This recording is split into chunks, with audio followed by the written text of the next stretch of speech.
কাছে আসি কি যে করি নিজেও জানি না। আর বিপদে পড়লে 2 রাকাত পড়তে 10 মিনিটের চেয়ে বেশি সময় লাগে। এজন্য নবীজি সাল্লাল্লাহু আলাইহি সাল্লাম বললেন, তোমরা যখন নামাজে দাঁড়াবে এভাবে নামাজ পড়ো যাতে তুমি মনে করো যে তোমার জীবনের শেষ নামাজ এই নামাজ। তুমি সুস্থ আছো, তাদের কি হয়েছে? সুস্থ মানুষ মারা যায় না? সুস্থ মানুষ অবশ্যই মারা যায় চোখের সামনে, ফোনে কথা বলতেছে, বলার পর মারা যাইতেছে, এরকম আছে না নাই? বিদায় দেয় নিয়েও মরে। এখন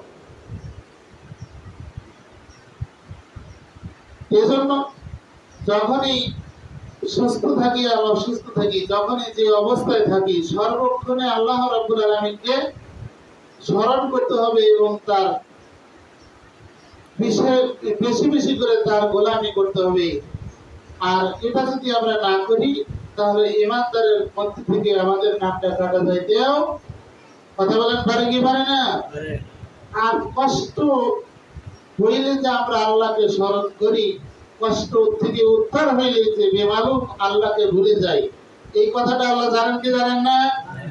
এজন্য আল্লাহ রাব্বুল আলামিন সূরা জুমার মধ্যে বলেছেন, ফাইযা মাসাল ইনসানা সারুন ওয়া আনা থুম্মা ইযা ফাওয়ালনাহু নি'মাতু বিন্না ফালা ইন্না মা'উতিতু আলা ইলমি বাল হিয়া ফিতনাতুন ওয়ালাকিন্না আকসারহুম লা ইয়ালামুন। আল্লাহ রাব্বুল আলামিন বললেন, যখন মানুষকে কষ্ট দেওয়া হয়, যখন মানুষ কষ্টের মধ্যে পড়ে, যখন মানুষ আল্লাহ রাব্বুল আলামিন ছাড়া কোনো উপায় দেখে না, ওই সময় আল্লাহ রাব্বুল আলামিনের গোলামি করে, আল্লাহকে ডাকাডাকি করে। অতঃপর যখন আল্লাহ বলতেছে আমি তাকে কোন নিয়ামত প্রদান করি, তখন সে বলে আমি তো তা লাভ করেছি আমার জ্ঞানের মাধ্যমে। বলে নাউজুবিল্লাহ। যখন মানুষ কষ্টের মধ্যে পড়ে ওই সময় মানুষ আল্লাহকে ডাকাডাকি করতে থাকে। আর যখন মানুষের কষ্টকে দূর করে দেয় আল্লাহ তাআলা, ওই সময় মানুষ আর আল্লাহকে ডাকে না। আল্লাহ এই কথাই বললেন, আল্লাহ বললেন প্রস্তুতি এইটা হলো আল্লাহ রাব্বুল আলামিনের পরীক্ষা। কার পরীক্ষা বলেন? কার পরীক্ষা? মনোযোগ নাই, এদিকে গরম বেশি তো খুব বিরক্ত লাগতেছে, শেষ সময় করে শেষ হয়ে আসবে। একটু বিরক্ত লাগলে হইলেও বলার করার কিছু নাই, আমাদের বলার দরকার, বলার হুকুম আমরা বলবো, মানলে মানবো, না মানলে না মানবো। একটু মনোযোগ দিয়ে শোনে তার কথা। মানুষ যখন বিপদে পড়ে যায় তখন আল্লাহ ব্যতীত আর কোনো উপায় থাকে না। আল্লাহ রাব্বুল আলামিন বললেন, যখন আল্লাহ তাআলা ওই মানুষটাকে বিপদ থেকে উদ্ধার করে দেয়, তখন এই মানুষটা বলে আল্লাহ তাআলার নিয়ামত দ্বারা আমি উপকৃত হই নাই, আমি উপকৃত হয়েছি আমার জ্ঞানের জন্য। আমি জ্ঞান করেছি, শ্রম দিয়েছি, কষ্ট করেছি, বিধায় আমি এই বিপদ থেকে উদ্ধার হয়েছি। আল্লাহ রাব্বুল আলামিন বললেন যে আমি যে মানুষকে বিপদে ফেলাই এবং তাকে নিয়ামত দান করি, বিপদ থেকে উদ্ধার করি, এই সবই হলো আমার পরীক্ষা। বলি সুবহানাল্লাহ। কিন্তু তাদের অধিকাংশই, এই মানুষগুলোর মধ্যে অধিকাংশ মানুষই জানে না। আল্লাহ তাআলা এই কথাই জানায়া দিলেন যে আমি যে পরীক্ষা করি, এই আমার এই বান্দাদের মধ্যে, নবীর উম্মতের মধ্যে অধিকাংশ মানুষই জানে না যে এইটা আল্লাহ তাআলার পরীক্ষা। বিপদও দিতে পারে, বিপদ থেকে উদ্ধারও করতে পারেন কে পারেন? আল্লাহ তাআলা। এই কথাটা অধিকাংশ মানুষই জানে না। আল্লাহ রাব্বুল আলামিন বলেন। সম্মানিত হাজিরিন, যেই কথাটি আগে বললাম, নবীজি সাল্লাল্লাহু আলাইহি ওয়াসাল্লাম বললেন মান লাম ইয়াশকুরুন নাস লাম ইয়াশকুরুল্লাহ ওয়া ফি বিফাদ ইন্না আশকুরুন নাস লিল্লাহি আযজা ওয়া জাল্লা আশকুরুহুম লিন-নাস। নবীজি সাল্লাল্লাহু আলাইহি ওয়াসাল্লাম বললেন, যে ব্যক্তি মানুষের প্রতি কৃতজ্ঞ নয় সে আল্লাহর প্রতি অকৃতজ্ঞ। যে ব্যক্তি মানুষের প্রতি কৃতজ্ঞ নয় সেই ব্যক্তি আল্লাহর প্রতি অকৃতজ্ঞ। অন্য বর্ণনায় আছে আল্লাহর প্রতি সবচাইতে বেশি কৃতজ্ঞ সেই মানুষ যে মানুষটি মানুষের প্রতি কৃতজ্ঞ। বলে সুবহানাল্লাহ। যদি কোনো ব্যক্তি উপকার করে তার প্রতিদান অবশ্যই দিতে হবে। আর যদি কোনো ব্যক্তি আমার আপনার ক্ষতি করে, মানুষের ক্ষতি করে, ইসলামের দুশ্মনী করে, ইসলাম বিরুদ্ধে কোনো কাজকর্ম করে, এই কথা অবশ্যই বলতে হবে। না স্বীকার করার কোনো কাজ নাই। কিন্তু আমরা মুসলমান, আর শত মুসলমানকে কষ্ট দেয় আমরাও স্লোগান দিয়ে থাকি মক্কার চরিত্র ফুলের মতো পবিত্র। কথা বলেন ঠিক কিনা? একজন ভালো মানুষ নামাজ পড়ে, একজন ভালো মানুষ অসহায় দরিদ্রর পাশে দাঁড়ায়, একজন ভালো মানুষ মানুষকে অশ্লীল কাজ থেকে বিরত রেখে আল্লাহ রাব্বুল আলামিনের হুকুমতে ন্যায় কাজের আদেশ করে, অন্যায় কাজ থেকে বিরত রাখার জন্য চেষ্টা করে। কিন্তু আমরা 10 জনে মিলে ওই মানুষটাকে খারাপ বলেই যাই। এরকম মানুষ আছে না নাই? এরকম মানুষই এখন বেশিরভাগ। এই কথা বলা যাবে না যে উপকার করবে তার কৃতজ্ঞ অবশ্যই হতে হবে, এর কোনো বিকল্প রাস্তা নাই। নবীজি সাল্লাল্লাহু আলাইহি ওয়াসাল্লাম হাদিসের মধ্যে এই সুন্দর কথাগুলি আমাদের জানায়া দিয়েছেন। বলে সুবহানাল্লাহ। সম্মানিত হাজিরিন, আল্লাহ রাব্বুল আলামিনের অপ্রাপ্ত নিয়ামত ক্ষমতা একটা আল্লাহ তাআলার নিয়ামত। কি নিয়ামত না? এই নিয়ামত পাওয়ার পর অধিকাংশ মানুষই এই ক্ষমতা পাওয়ার পর আল্লাহ রাব্বুল আলামিনকে ভুলে যায়। ক্ষমতার নিয়ামতটি পাওয়ার পর আল্লাহ রাব্বুল আলামিন এই কাজগুলি করতে বলেছে, এই কাজগুলির থেকে মানুষকে অন্য কাজের মধ্যে লাগায়া দেয়। কথা বলেন আছে না নাই? এই ক্ষমতা পাওয়ার পর, এই ক্ষমতার নিয়ামত পাওয়ার পর কি করতে হবে এটাও আমার আল্লাহ রাব্বুল আলামিন কোরআনুল কারীমের মধ্যে জানাইছে। কি জানান নাই? সূরা হজের 40 নং আয়াতের মধ্যে আল্লাহ রাব্বুল আলামিন বললেন, আল্লাযীনা ইম্মাক্কান্নাহুম ফিল আরদি আকামুস সালাহ ওয়া আতাউজ যাকাতা ওয়া আমরু বিল মা'রুফি ওয়া নাহাউ আনিল মুনকার। আল্লাহ রাব্বুল আলামিন বললেন, আমি যদি তাদেরকে পৃথিবীতে প্রতিষ্ঠা দান করি তবে তারা 4টি কাজ করবে। 1 নাম্বার কাজ হলো তারা সালাতকে কায়েম করবে, 2 নাম্বার কাজ হলো যাকাতকে তারা প্রতিষ্ঠিত করবে এবং ন্যায় কাজের আদেশ করবে, 4 নাম্বার হলো অন্যায় কাজ থেকে মানুষকে বিরত রাখবে। এই 4টি কাজ যদি কোনো ব্যক্তি পালন করে, হাদিসের মধ্যে এসেছে নবীজি সাল্লাল্লাহু আলাইহি ওয়াসাল্লাম তার সাহাবীদের সূত্রে জানা যায় আল্লাহ রাব্বুল আলামিন তার জন্য জান্নাতকে ওয়াজিব করে দেবে। বলে সুবহানাল্লাহ।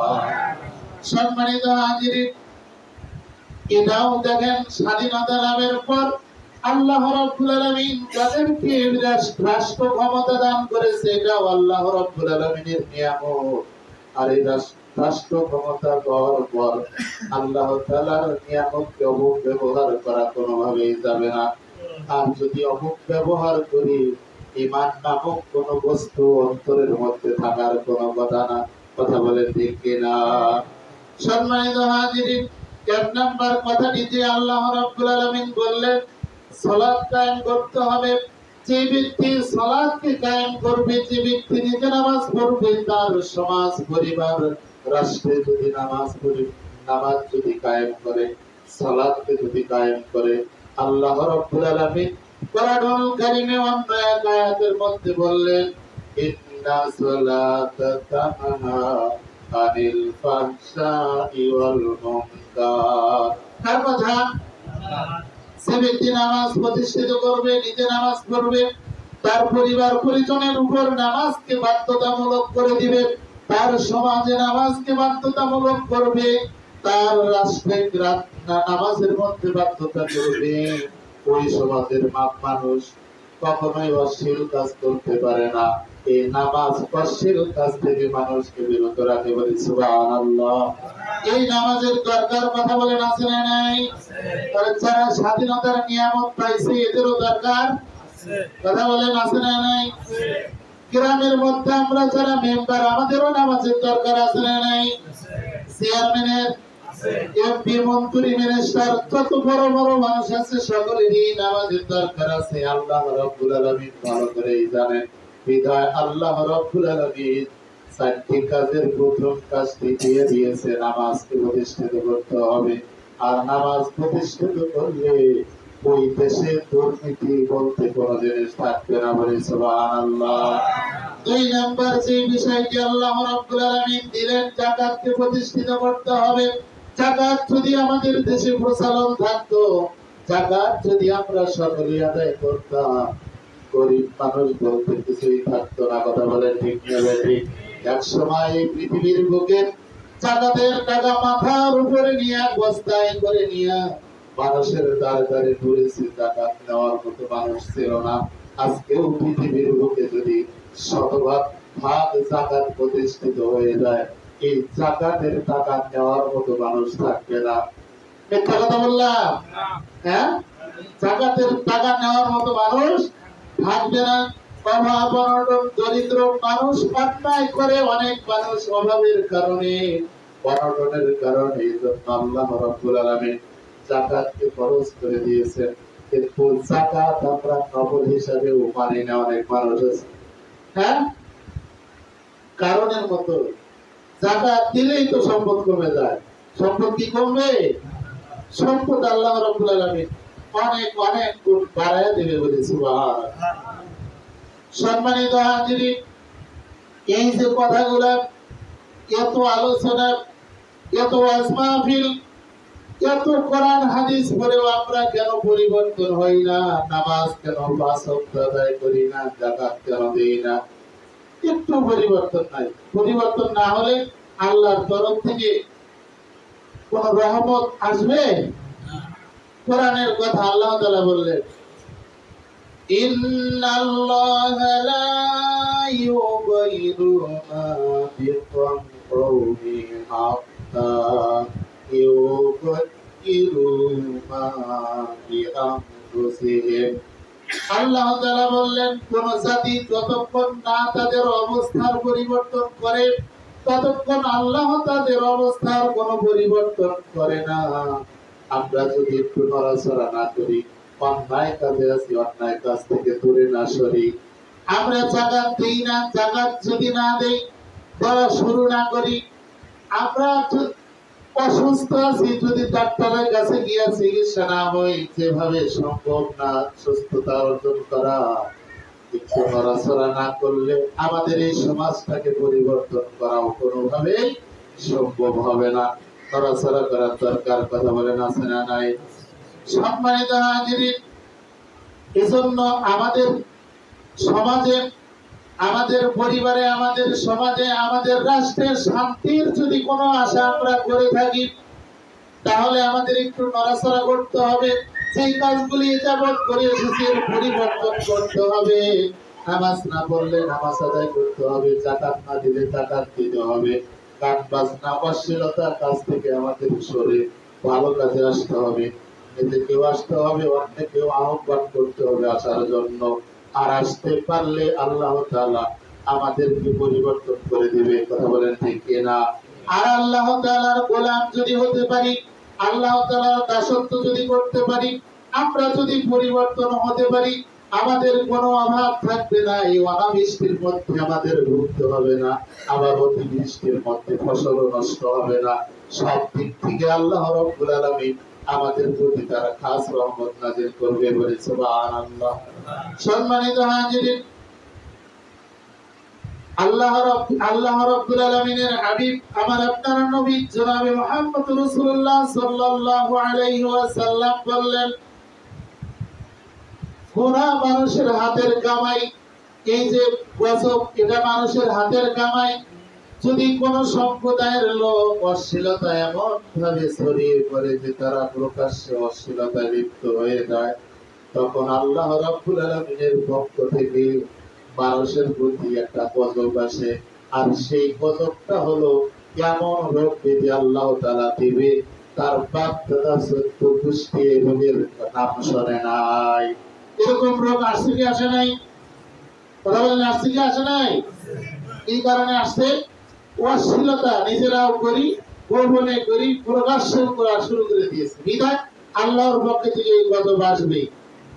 যদিও না আসে, অবশ্যই আসবে, এর মধ্যে কোনো সন্দেহ নাই। নবীর কথা কি মিথ্যা কথা? সম্মানিত হাজিরিন, যদি কোন সম্প্রদায়ের লোক ওজনে কম দেয় এবং ভেজাল দেয়, আল্লাহর নবী বললেন ওই এলাকার মানুষ, ওই দেশের মানুষ দুর্ভিক্ষের মধ্যে পড়ে যাবে। জীবনযাত্রার কাঠিন্য এবং প্রশাসন ক্ষমতাশীলদের হাতে তাদের টর্চার হতে হবে, অত্যাচারিত হতে হবে। এই কথা আল্লাহর নবী আমাদেরকে জানায়া দিয়েছেন। কথা বলেন ঠিক কিনা? সম্মানিত হাজিরা, আমি জানি না কতটুকু আমাদের দেশে ওজনে কম দেয় কি দেয় না, ভেজাল দেয় কি দেয় না, আমি বুঝি না, জানি না। কিন্তু যদি ভেজাল দিয়ে থাকে, ওজনে কম দিয়ে থাকে, 100% সত্য কথা, এইটা আপনার উপরে আসবে। যতই টাকা পয়সা হোক না কেন, আপনার অভাব ছাড়বে না। দুর্ভিক্ষের মধ্যে আপনাকে থাকতে হবে এবং আপনার দেশের ক্ষমতাশীল যারা, এদের কাছে আপনাকে লাঞ্ছিত হতেই হবে, কোনো মাপ নাই। আপনি যদি দলের লিডার হন, যে কোনো এক সময় আপনাকে প্রশাসনের এবং ক্ষমতাশীলদের দলের লোকেরা আপনাকে থ্রেট করবেই, এতে কোনো সন্দেহ নাই। কার কথা এটা? নবীর কথা।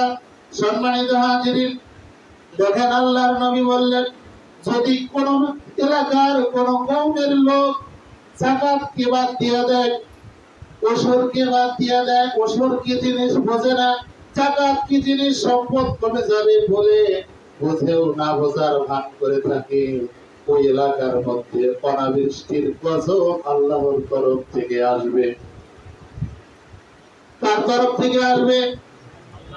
আল্লাহর নবী এই হাদিস বর্ণনা করতে গিয়ে বললেন, ওই কওমের মধ্যে, ওই দেশের মধ্যে, ওই এলাকার মধ্যে যদি পশু পাখি কীট পতঙ্গ না থাকতো, আল্লাহ রাব্বুল আলামিন একেবারেই বৃষ্টিটা বন্ধ করে দিত। বলে নাউযুবিল্লাহ। আমাদের এলাকায় আমি জানি না কতটুকু মানুষ কতটুকু যাকাত প্রদান করে, কতটুকু ওসর দান করে, আর না করলে আল্লাহর পক্ষ থেকে অনাবৃষ্টি শুরু হয়ে যাবে। মনে হয় হয়েছে, এখন হয়েছে কি হয় নাই? ওসর